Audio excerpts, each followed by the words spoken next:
Welcome back to Positive Energy.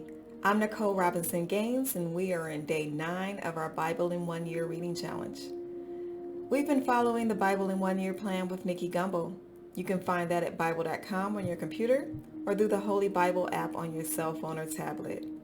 If you've missed any days, they are always available on the channel's homepage. All right, let's get started. Psalm chapter 7, verses 1 through 9. O Lord my God, in you do I take refuge. Save me from all my pursuers and deliver me, lest like a lion they tear my soul apart, rending it in pieces with none to deliver.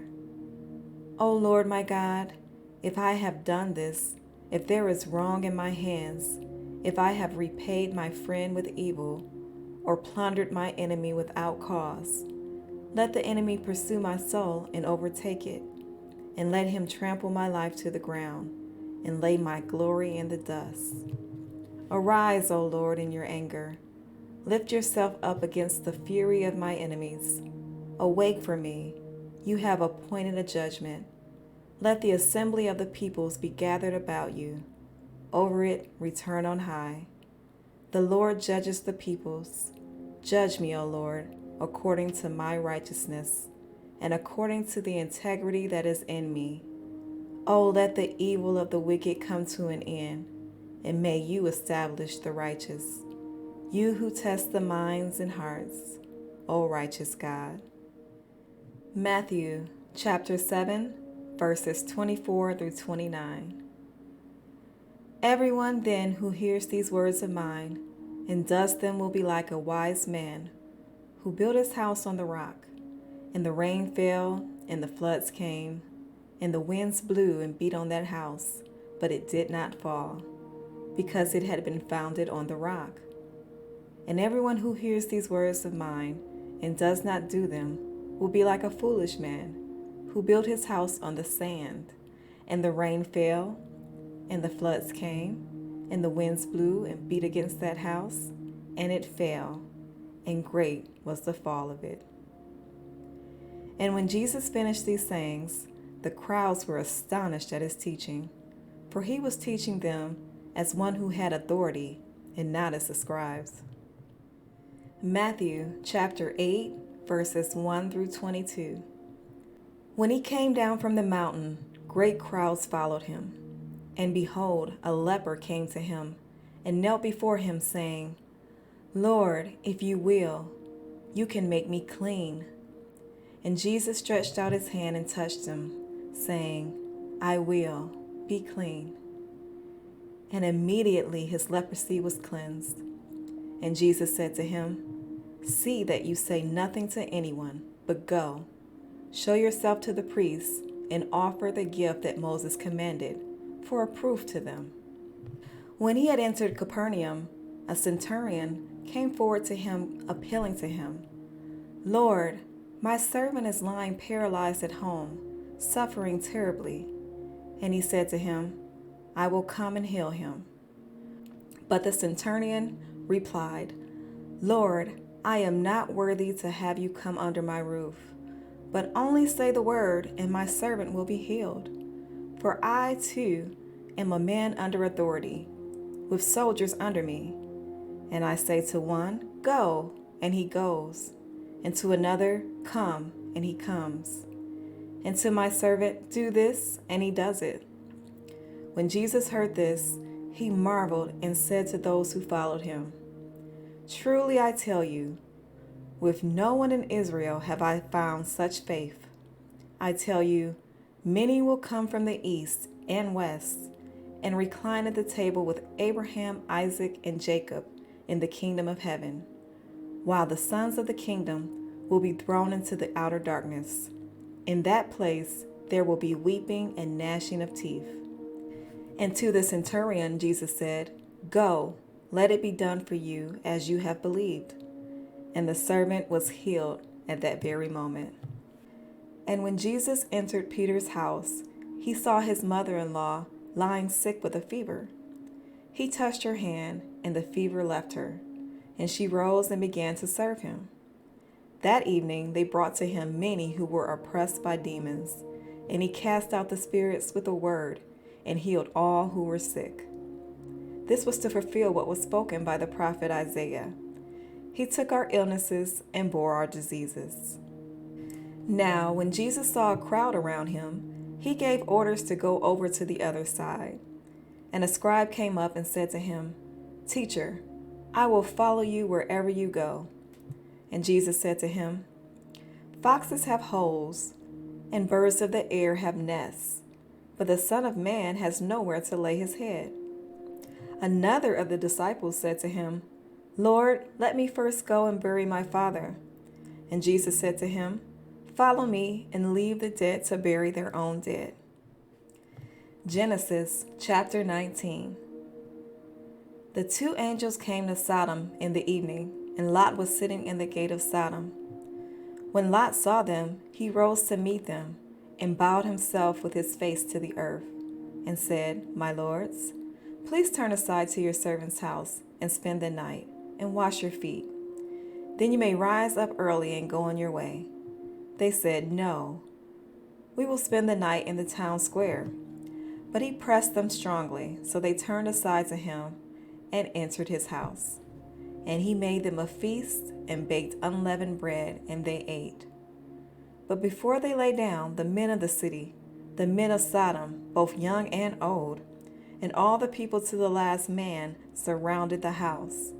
And they called to Lot, "Where are the men who came to you tonight?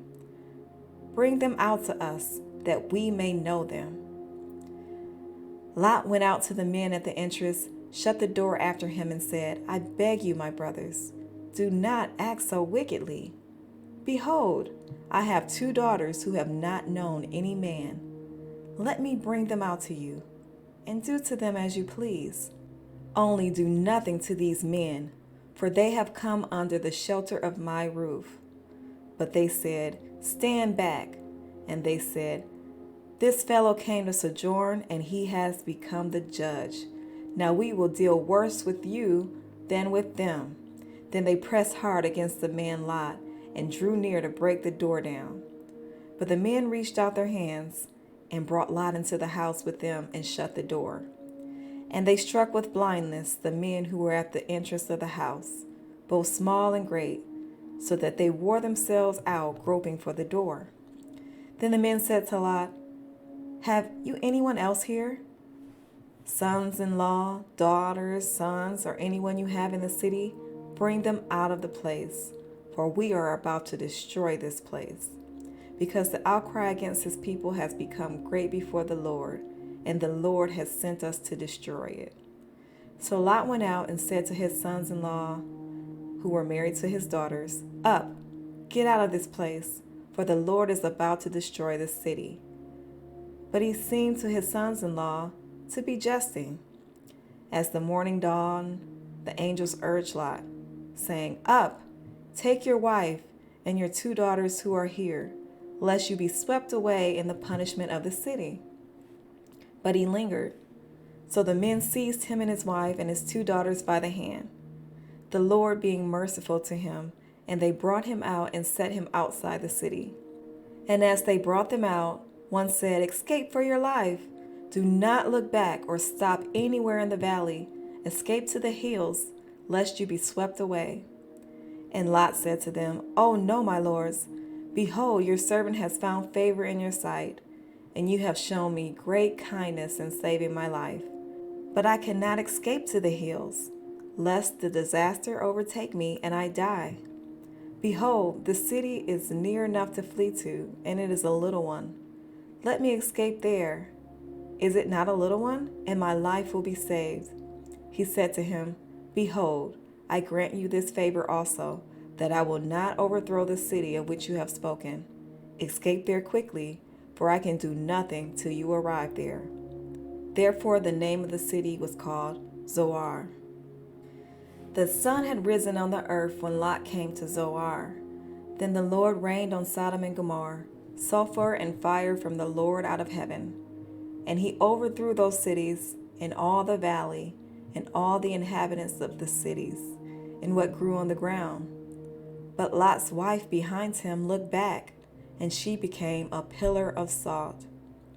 And Abraham went early in the morning to the place where he had stood before the Lord. And he looked down toward Sodom and Gomorrah, toward all the land of the valley. And he looked, and behold, the smoke of the land went up like the smoke of a furnace. So it was that when God destroyed the cities of the valley, God remembered Abraham and sent Lot out of the midst of the overthrow when he overthrew the cities in which Lot had lived. Now Lot went up out of Zoar and lived in the hills with his 2 daughters, for he was afraid to live in Zoar.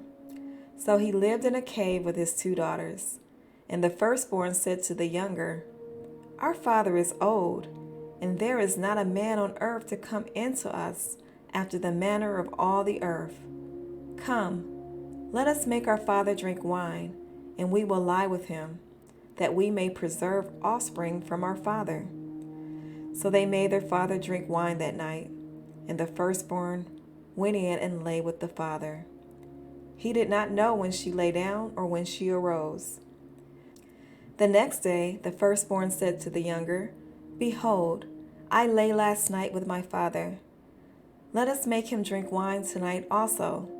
Then you go in and lie with him, that we may preserve offspring from our father. So they made their father drink wine that night also. And the younger arose and lay with him, and he did not know when she lay down or when she arose. Thus both the daughters of Lot became pregnant by their father. The firstborn bore a son and called his name Moab. He is the father of the Moabites to this day. The younger also bore a son and called his name Ben-Ammi. He is the father of the Ammonites to this day. Genesis chapter 20. From there, Abraham journeyed toward the territory of the Negeb and lived between Kadesh and Shur. And he sojourned in Gerar. And Abraham said of Sarah his wife, She is my sister. And Abimelech, king of Gerar, sent and took Sarah. But God came to Abimelech in a dream by night and said to him, Behold, you are a dead man because of the woman you have taken, for she is a man's wife.